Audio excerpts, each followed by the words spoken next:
Well, look at that. We're live again. Hey, it's Ed Parcaut, as you know, doing our Real Estate Jerky live from the radio. We had Juan Alanis, who's on today, on the radio last weekend. Want to get to know him a little bit more about what he stands for, because if you know anything about radio, you only have about 13 minutes to talk about what you stand for. Juan, I want to make sure you have enough time.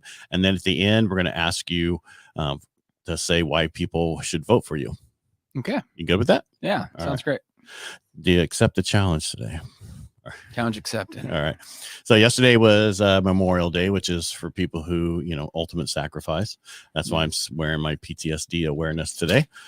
Or I just didn't feel like putting on my black shirt for today. One of those two. Anyway. So the most important thing is when we're going through different things, my question is, why are you're no longer running for sheriff. Now you're running for District 22. Correct. What was the big change for that? Why did you change from and decide that, hey, I'm better to go to 22? What is your decision on that, if you don't mind me asking? Well, as we got a little bit into it on the radio show, but not everybody is listening to the radio. All right, so that's why we're here. We'll completely start it all over. That's correct. Don't even act like we have never spoken before. Okay. Hi, Juan. I'm Ed. Hi, Ed. Juan. So for everybody out there, I was running for sheriff for 22. I had all intentions. Oh, I meant like District 22. No, I know. I mean, okay. So for 2022, and I was in. I'm sure a lot of you saw me in Christmas parades. We'd done some fundraising. We sold a lot of T-shirts and flags and stuff like that. People were just donating, like, what do I got to get a flag and a shirt, and it was going full steam. And then I was actually visited by some people in Washington D.C. asking me to run for Congress. And it was me and 4 others, and I respectfully declined. I was honored, humbled that they were even thinking of me in DC to even want to do this, but I respectfully declined and told them, no, I'm going to stick with the sheriff race. And my wife would not let me go to DC. That's just not going to happen. So how did you? So next, before you get to the end, how did you convince her? So get to that after you finish your Okay, I will. So then life goes on. About a month later, they reach out to me again. They're like, hey, Juan, what about Assembly? Would you run for Assembly? And I was like, nope, I'm good with Heath Flora. He's the incumbent. I'm going to stick with this race. And again, moving forward. And we continued to go. I'd had a couple people ask me, hey, Juan, would you think about this Assembly race? You'd be great for it. Go up to Sacramento, take your experience up there. And actually, even one of the candidates in my race had even approached me, asking me if I would even run for this Assembly race. And I was like, no, I'll stick with the sheriff race. And if I'm looking around, it's not ignoring you. I'm just making sure there's no comments other than what's here in the comment section. There's the Owens Michael David. Just tell him, hey, buddy, say hi, because he's been putting a ton of comments. All right, you only need to put a comment one time. We will get to it once Juan's talking. We don't want it to get mess up his train of thought. So keep going. So then I'm being asked by others, really seriously think about the Assembly race. Redistricting happened. Heath Flora got sent up north. Adam Gray got pushed south, and they made this new Assembly District 22. And for those that don't know, it includes Modesto, Ceres, Turlock. It goes down into Merced County, picks up Hillmar, and then it goes as far east as Denair. And then in Merced County, it picks up Belico and Snelling, far east, and then as far as going west in Stanislaus, it's the Stanislaus County line. So you got like Diablo Grande, but you also have Patterson, Wesley, Crow's Landing, down to Newman, and then you drop down into Merced County, and you pick up Gustine and Stevenson as well. So brand new district, no incumbent, and I get phone calls, and I got one particular phone call that people have already heard and talked about, and Heath Flora, our assemblyman, calls me up and says, Juan, hey, your name's been coming up a lot. We'd really like you to come up here and help us out in Sacramento. You just got to get out of the sheriff race. And so I went up there. I visited him up in Sacramento, talked with some people up there, and I got a better feel of what the assembly was like. And then there's the behind the scenes stuff, like when do you come to work? What's the retirement? What's all the other stuff that I got to worry about? Because I still got to provide for my family, for my wife and I. And got home, talked with the wife, and as far as now going back to the convincing part, it took a while, but I showed her the things that we can do for our community, for our state, that I couldn't do as sheriff, that I could get more involved and help bring more things to us. And she was like, okay, we're on board. So then we got a hold of our team. We have a pretty big team, pretty big supportive team. And had a big meeting at our house. I talked to them about the sheriff race, and then I talked to them about the assembly, and I wanted to get their buy-in as well. And 99% of them were on board with the assembly. And then their biggest question is like, all right, Juan, now what do we do with these t-shirts and these flags that we have? And like, I don't know, wear them wherever you want. I mean, you can use it for the yard, whatever, but they're on board. And then it was switching everything to the assembly. And we had 6 days. By the way, there's a lot of homeless people out there. Yeah. Oh, yes. Yeah. They could be having all my shirts everywhere. So we had 6 days. You can just put 22 across. Yeah. Oh, I've actually tried to figure out ways to manipulate it so I don't have to waste all that money. But we had 6 days. We'd already gathered all the signatures for the sheriff race. And when you go to a different race, you got to go pull papers, and it's game over and start all over again. And so we went, and within the 6 days, we gathered well over 500 signatures, which is pretty rare for that amount of time. And we turned it in, did everything for the assembly race, and we've been in there since. And talk about a difference. As soon as I put my name on with assembly, many doors were open. Many people reaching out to me now that are like, Juan, what can I do to help?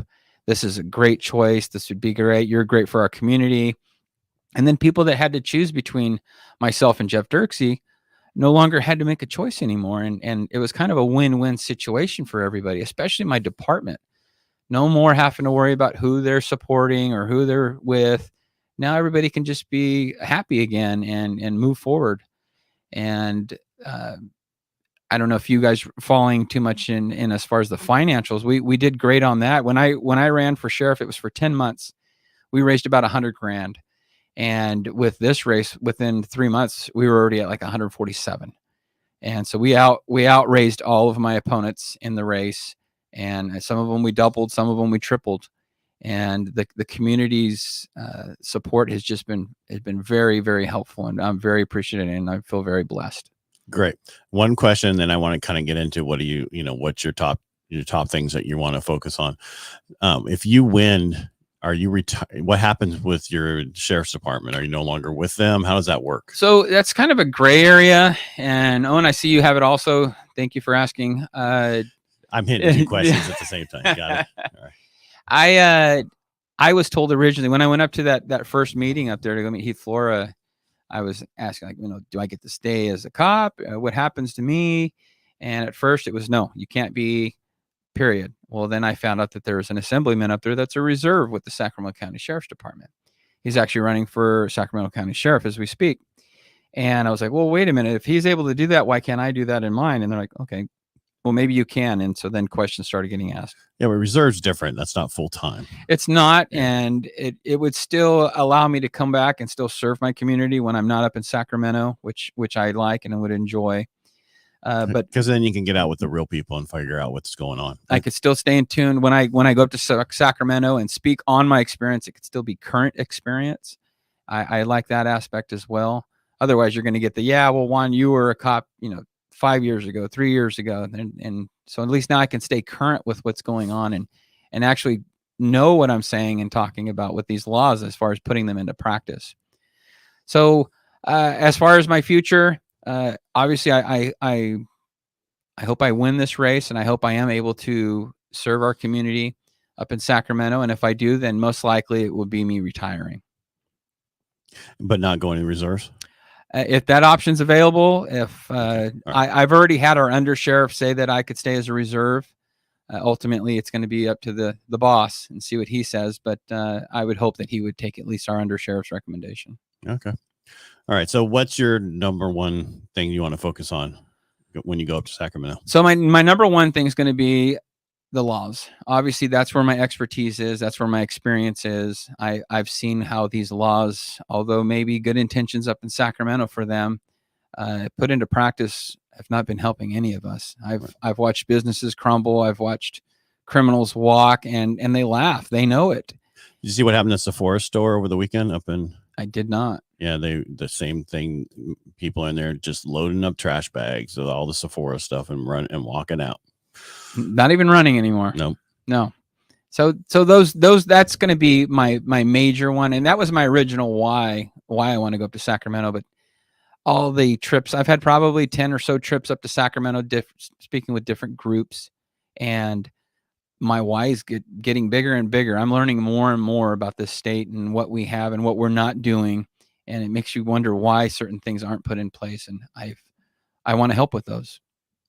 So you see, there's the, if you don't win, are you staying with the department? I will. Yes. I'm not going anywhere. I'm still going to serve Stanislaus County with the sheriff's office. So, because I'm real big on the things that they've done, right, with the laws that it's messed it up. I mean, we need to be back to law and order in our area. If there should be another water there that's not open, if you need more water. Oh, we're good. So I think that's the most important thing. This $950 thing is just destroying businesses. It needs to change. A lot of times when the government does something, it has unintentional consequences. I should say 9 times out of 10 it does. And that's what happened. They did it with our industry. They did it with other stuff. So it's really important to make that change. That's what I'm looking for, that part of it. And then I think a few other ones is water and forestry. How do you feel on those? Yeah. So we're going to have the farm versus fish. And I've been learning more about that also. I'm not going to say I'm an expert in it. I've been asking around. I obviously have friends that farm. I have people that are used to and know most of that. I'd actually learned something a couple weeks ago. A friend of mine had turned me on to a business outside of Oakdale called Biofish. If you've heard that before, but they do a lot of by there. I never used to know what it was. I just saw the Biofish. That's a sneak way through. Yes. Oakdale. So I found out that some of the stuff they do is like they go on the Tuolumne and they do testing on the rivers. They do fish counts and they figure out things like that. Well, from what I'm understanding, they've been saying it's not really the flow of the water that's a big issue. What the issue is when it gets downstream, it's the fish that's eating them up, the invasive species. You have some stripers down there and you have the bass that are eating them up. So that's the biggest issue. And I've actually had some fishing groups come up to me and ask, hey, would you maybe extend our fishing rights on that and allow us to help the environment and still get their little their sport fishing going on? And I think that's a win-win on that. Yeah. When I'm talking water, I'm talking about storage because this is how I feel. I'm saying this is my opinion.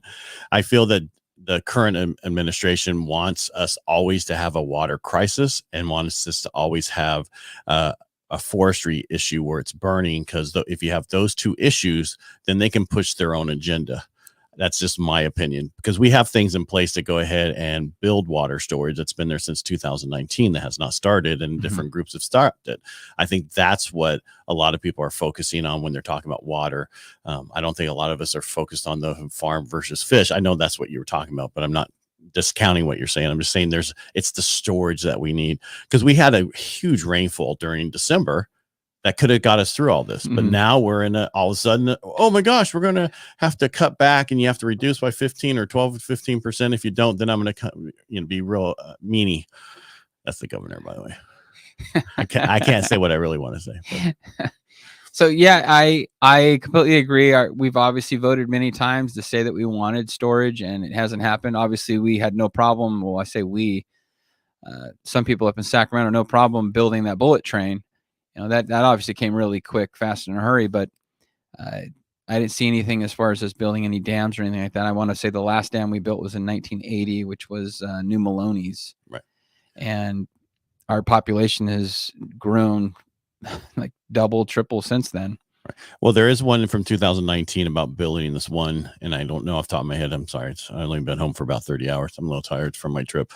And so there's stuff there. There's stuff that we can do. It just seems like CEQA and all these other things get in the way, and those things need to get out of the way. But we need to fix that, and then we need to also thin the forest and use that for wood for what we need for building so that it doesn't burn. You have two choices. You either thin it or it burns, and that's how it gets thinned. But the problem is then they want us to, do, I know I'm kind of preaching here, but then because they want us to go ahead and, cut all these emissions, but then one summer of burning destroys everything we did for the last 10 years. Yes. Counterproductive on that one. And right. So how do we fix that? I agree with the thinning. I'm involved with Boy Scouts. We've gone backpacking, hiking, all that stuff. And obviously our forests are overgrown. Obviously it's to the point where we can't manage it, and we need to definitely step up and start doing that. And unfortunately, our own government has been putting our own restrictions on us, preventing that and making it not so, I don't know, I say interesting of a job for companies to come in and do that.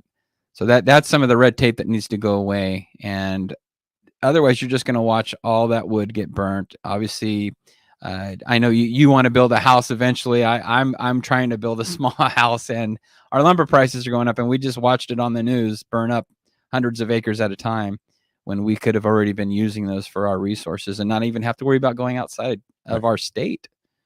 I mean, because there's a lot of dead trees that they could take down and use, and there's then a few thinning, and what that does is less water is used, more water goes into the ground because there's less trees, and then the big trees that are there get bigger and they're there to produce. So there's a lot of things we can do. I was looking at your little flyer here, got in the mail, and it says, number 1, suspend the 51-cent gallon gas tax and put billions back in the pockets of California. Yeah, so that directs all of us, or it affects all of us directly, and that's an easy fix. Unfortunately, it hasn't passed, and that's something I'd like to work on when I get up there, because as I drive a diesel truck, so well, I think we both have trucks. That's so right. We both drive diesels. We both know it hits you really hard, and when you have your government, your state government saying, "Oh, we have a surplus of this much money." Like, okay, well, why can't you give us a little bit of relief here and help here's us $400. now? Oh, yeah, here's $400 to everybody. Yeah, well then, especially people who don't have vehicles. So Yes. Let's just go back.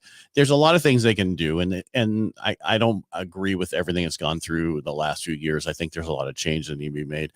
But you have on here that they paid $1 billion to unemployment to prisoner inmates. What was that? Yeah. So if you guys, if those out there haven't followed or seen it, we had people in prison on death row and just doing time that were receiving the same checks that we were receiving. Why? They're already being taken care of. Our tax dollars are paying for them to get their 3 meals a day, to have a nice warm bed to sleep in, a change of clothes that are cleaned, take a shower. And they were getting the same checks that we were getting, and that wasn't caught for a while. And well, I guess they're already on death row. How much worse could it get? So now fraud. Yeah. What are you going to do to them? So take their money away. They're spending it on soups and everything else that they get. They're very happy with us. We just gave them some more money. Wow. And that's not right. And it should have been caught earlier, and it needs to be prevented for any future times, because obviously, like you just mentioned, they're wanting to give us more checks. So are you going to give a $400 check to somebody incarcerated as well? And I don't understand the giving money right now when we have 11 million jobs available out there. There's plenty of work out there to be. You could always, and I have a lot of clients that come to me, I can't qualify. I tell them, go get a better job, because there's 11 million jobs out there available for you. Go get a different one if you can't, if it doesn't work where you're at right now. A lot of employers don't like me, but that's most important thing is my clients, not the employers. Well, you got to remember also, some of them were on unemployment, were getting paid more to stay home than they were to go to work. Yeah. Well, that's changed now, but then back to this whole thing, paying prisoners, there was billions lost for, through that whole program, giving it to everybody because they didn't check, and they and a lot of that had to do with a lot of their people were not working during that period of time. And there's just a lot of things we need to look at, and you can't do everything. So let's focus on a few things. It's just prioritizing some of them. Obviously, like I mentioned earlier, the law ones, at least I have some knowledge and some expertise in that one. So that's why that would be my focus. And real quick, I wanted to go back to the deforesting part. Okay. Also, we talked about the water and all these trees competing for that. The bark beetle. I don't know if that's another reason. These trees are fighting for the water, so they're not as strong as they would be, and it makes it easy for the bark beetle to get into that and take them out as well. Right. And I can tell you where, because we have a cabin up in Cold Springs and other places, and we lost 12 trees that year. And my neighbor lost 22, which sounds like a lot, and it is. But the issue was all the bark beetle, and then we can't. There's no watering. I know some people who actually took things and put them to all the trees on their property, so they got watered, and it made them stronger. And then we've had record rain the last few years, or whenever it's been, but we haven't been able to store it. Right? Yes, we've had record to where these trees are doing much better, but we can't store it for the rest of us. And that, so that's for me is huge. If we fix that and then we able to go ahead and fix the forest by thinning it out and using it for raw materials that we need, and everything will be better, what's going to happen with all of a sudden these emergency things that they can't do anymore? All good points. Very good points. No, all right. I'll move on since you're not taking the bait. Yeah. All right. So I'll hear also, he said, keep Save the taxes water. down and protect Prop 13. Most people understand Prop 13 is basically allows them only to raise our percentages on the value that our house goes up by 3%. And that saves us a lot of money. And the reason I say this is I was talking to a friend of mine in Texas. So they're actually at 3% of their property. So if their house is worth $100,000, they pay $3,000 a year, right? 3%. They can go, so if their property goes to 150, they can go up to 10% of that a year. So every 10 years, their property taxes double. With Prop 13. Well, I'm talking Texas. Okay. This is in okay. Texas. I'm gonna say, well, No, not Prop 13. I'm talking Okay. about, so this is why Prop 13 is so important in Correct. California. I'm showing what Texas can do. They're at 10%. Ouch. And so their property taxes double every 10 years. With us, it takes forever for your property taxes to go up. They want to get rid of it, and we need to fight it every time it comes up, whether it's commercial or the other way. Correct. The Prop 19 that just happened with the small step up is what they stated is a little bit more than a small step up, but it's better than nothing. Yeah, that's and to be honest with you, I didn't know much about Prop 13 until I got into this race and had to get educated on that. And it's another one of those things that I'm just learning as I'm going, and it makes sense. And a lot of people, that's when I'm up in Sacramento, they're like, is Juan going to be for this? Is going to be against this? And I see the value in it. It's directly affecting us, and just like the gas tax, it's directly affecting us. So why wouldn't we want to help? Right. I mean, Prop 13 helps it to where as you get older and you retire, you can stay in your house. If we didn't have Prop 13, you wouldn't be able to afford the taxes on your house anymore. And then you would have to sell and then go rent, which if you know anything about California renting right now, it's worse than buying a house. Yeah. A lot of people are not even selling houses. They're just, I can rent this now and make a lot of money. Yeah. Well, a lot of corporations and a lot of companies are building actual whole housing tracts to rent. The whole housing tract, they're keeping it, they're building it, and they're renting them all out, and then they keep it for 3 years and then sell it to another investment company. I didn't know that. Yeah, it's a huge thing. All these people. Anyway, move on. Positive things. All right. So what else? Because we already hit the fish, we already hit the water, we hit the forestry. What about anything we can do for the homeless? So homeless, I've had some doors shut on me when I've answered some homeless questions, but I'm all about teaching people to fish and not just feed them the fish kind of thing. I don't like that we just throw money to this problem. There's actually with Assembly District 22, I got to be in Hillmar, and I got to learn of a program that's going on down there where it's a nonprofit group, and they have stages. They have different houses where stages where like an intake area would come in, and they're allowed to kind of do what they've always used to be able to do, but then, as they further advance into the program, they move to a different house, and they teach them how to get a job, teach them about, getting dressed, that kind of stuff, dress to impress, that kind of thing going on. And it's actually being looked at nationally because of the success that they're having. And that's something that I would support. I think government gets too involved in that. I think we should get back to more of the churches and those groups, let them help our homeless. But I don't like that we just throw money at it and there's nothing for it. Because when I was a sergeant in Waterford, I literally would watch families, or not families, maybe couples. Yeah, they had their kids with them too. They would go to all the stops in Waterford and collect all the pizza and everything that they were giving at every stop. And so by the end of the day, they had visited every stop, and then they had like maybe 10 pizzas, and there's no way they were going to eat all that within the next couple of days.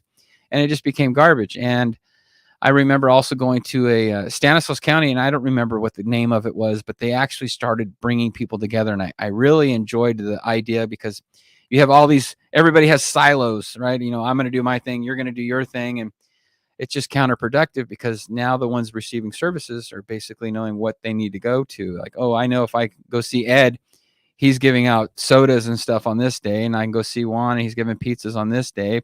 But we don't ever talk to each other and try and work together on that. And So they basically were able to work their system. Well, this group or coalition was bringing all the churches and all these government entities together to actually start talking together.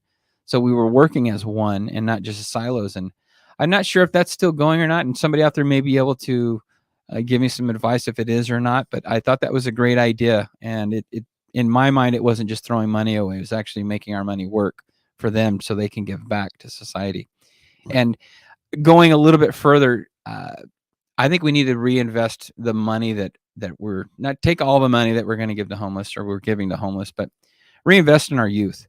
I'm to the point to where a lot of the people that are homeless, or I like to tell people there's transients and there's homeless. There's homeless that lost their house. They're trying to get back into something. And then there's transients who they don't want to, they love their style of life. They like to do what they say when they want, when they do it. And you're not going to change that. And we keep trying thinking that we're going to change it, but that's the way they like it. And that's what they're going to do. But we have our youth and we're not investing as much as we did and how we used to. Obviously with COVID, whether or not you were for masks or not, or the shot, our kids suffered the most and they didn't have the parenting that they would get from the school staff, the teachers, the leadership that they would get, and just the everyday things to where teaching them to give back to society they didn't get. And I think we need to reinvest back into our youth, bring school resource officers, bring youth programs where even law enforcement is coming back and teaching, like when we used to have DARE or another program called GREAT. And it taught them to respect others, taught them to be responsible. And they haven't made those decisions yet, and they need help making those. And we're ignoring that, in my opinion, or we're not giving it as much attention as we are because we're giving it all to the homeless. And eventually they're going to be our future. And we need to worry about our investment and not worry about those old debts there that are pretty much going to be gone. All right. Since you brought up about school, we had that unfortunate shooting last week, right? Yeah. And the first thing the president did and the first thing the vice president did and our governor was about, we need, gun reform, first question, assault rifles. Can we buy assault rifles in California? I don't think we can. Isn't that like an M4 that only the military has and it's an auto, not like a semi-automatic? AR does not stand for assault rifle. Yeah, people think it does. It stands for Light or whatever it was originally that they built them with, right? So the first thing they did is they took that crisis and tried to make it on gun control. They're still doing it now. I think we have extremely strict laws in California already on guns. They have it in New York. They have it in France, right? The problem in France is it's so strict. Now they're getting knives and they're stabbing people with knives. And now they're thinking about doing laws to take knives away. And it just showed, and I'll get to my question in a second. It just showed the other day in New York, this last weekend was a lot of shootings. In New York, some guy got off a bike, ran over to somebody and started slicing them with his knife.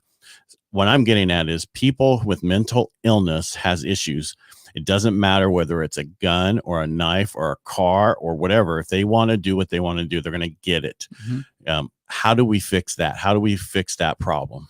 So you're right. Everybody's going to turn everything into a gun control issue, which most of us, and I'm thankful that most people are starting to see through that now. It's a mental health thing. And for those that aren't aware, our mental health hospitals are pretty much gone. We got rid of most of those and we need to bring them back. And another thing is going back, like I brought up the youth.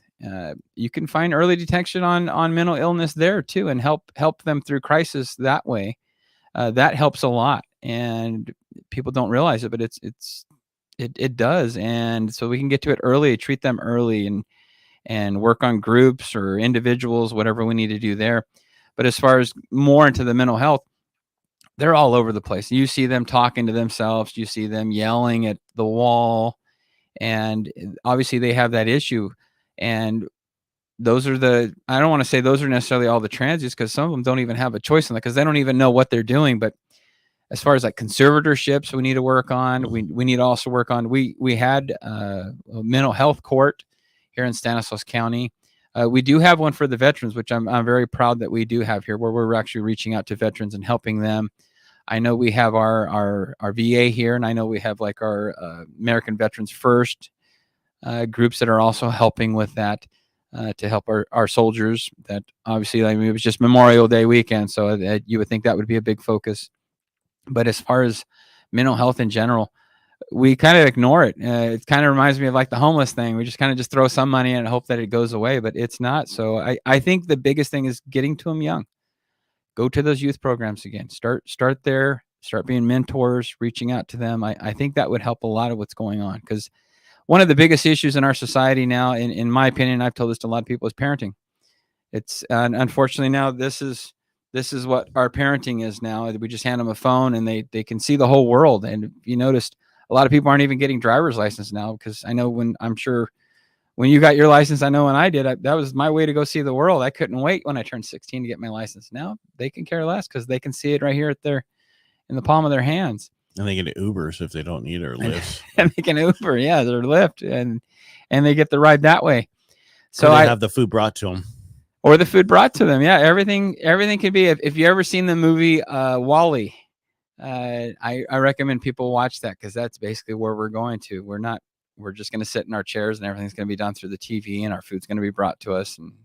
And watch WALL-E if you guys get a chance. Obviously, that's not I'm not getting anything for that, but I think that's where we're going to if we don't stop what we're doing and get back to the basics. I'm sorry, I watched Top Gun first, the new one. I'm looking forward to that.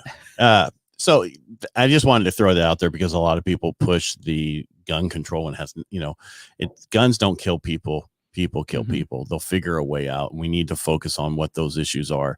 And people do know kids that have mental illness in high school and other times. They just ignore them. And you would think, with the way the world is now, so connected, that people would help people in high school and other places that have this, and say, hey, that we see this little issue, maybe we should talk to them. I just think more people need to reach out. And it's even grown, because now you got cyberbullying, you got all these other issues that when we were younger, I mean, we didn't have cell phones like this. And no, I'd be in such trouble. Yes, I would have been caught so many more times with what I was doing wrong. Yeah, and the problem is, people don't realize it's going to follow them forever. So if you do put anything out on the web, it's there forever. It's record somewhere. Yes, they'll find it. So, all right, Juan. So before we go, you got your 3 to 5 minutes to say why someone should vote for. All right, so I'm going to say, Juan, why should somebody vote for you? Okay, well, I'm a lifelong resident of Stanislaus County. I was born here in Modesto. Assembly District also includes Merced County. So this is my community. This is my area.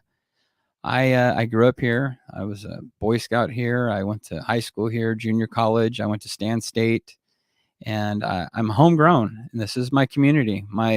Raising my 3 kids here, who are all contributing to society. I have my oldest, who's a deputy sheriff now. My middle son, he's in his last year of nursing school, and he's looking forward to that. My daughter, she just graduated from high school, and she's looking forward to going to college and then coming back and helping out as well.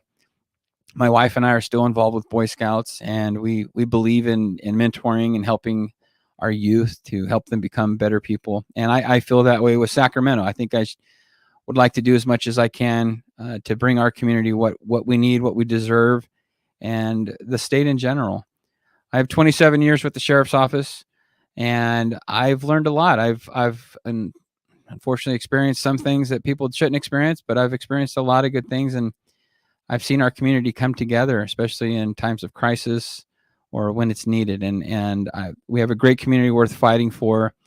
I'm not one of those that want to move out of state. Unfortunately, a lot of my friends have, and I've decided that this is going to be my Alamo. This is where I'm going to draw that line in the sand and do the best that I can for our future, for my kids' future, my grandchildren's future. This is a great state. And unfortunately, we got lost somewhere down the road, and I want to help bring it back to where it used to be. And if I could start with the laws and get those fixed to where at least it's no longer catering to criminals and taking care of law-abiding citizens, I will start there. And as I mentioned in this show, my why keeps getting bigger, and I keep learning more and more about California and how we can help it. And a lot of it's just common sense. Common sense is a big thing, unfortunately, that I'm seeing that Sacramento's lacking. And I think that's because of experience. And that's something that's been basically told to me that's great, Juan, because you've had a job. You've actually worked. And I didn't realize that I thought they were kidding, but no, it's true. A lot of them up there have always been politicians, city council, board of soups, or on staff somewhere. So I'm very fortunate with working here for the sheriff's department and being a member of this community. And I want to do everything I can, and I would appreciate everybody's vote. June 7th. Don't forget June 7th. That's the big thing. A lot of people just think November, but in order to get to November, you got to get through June 7th. So it's the top 2. Yeah, everybody needs to go out and vote coming up next week, because it's important to get out there. You need to vote now. It's more important now than any other time, because you got to get your candidates on the ballot for the November. And you have to, if you don't complain unless you vote. Correct. Yeah. And I'm sorry, when you said Alamo, all I thought of, everybody died in the Alamo. So I apologize. I was wondering what that was. That was because if you watch the movie, they don't show it. Yeah. Butch Cassidy and, the Sundance Kid, they die. I remember seeing like Davy Crockett doing that in the Disney one. And yeah. You just have to be careful. So it's like, I actually went to the Alamo in Texas. It was like, really? That's it? Small. Yeah, very small in San Antonio. All right, Juan, I appreciate you coming on the show today. Thanks for being on the radio. Great luck coming up. And we'll know everything, because I'm going to probably be inside next week watching them, supposedly. Oh, yeah. Great. We'll see if that happens. I hope it does. If I pass the background check. I'm just kidding. All right, Juan, thanks for being here. Thank you. Thank you, everybody. Yeah, thanks for watching. If you guys like this afterwards, make sure you put on there that you watched afterwards replay. All right, have a great day, everybody.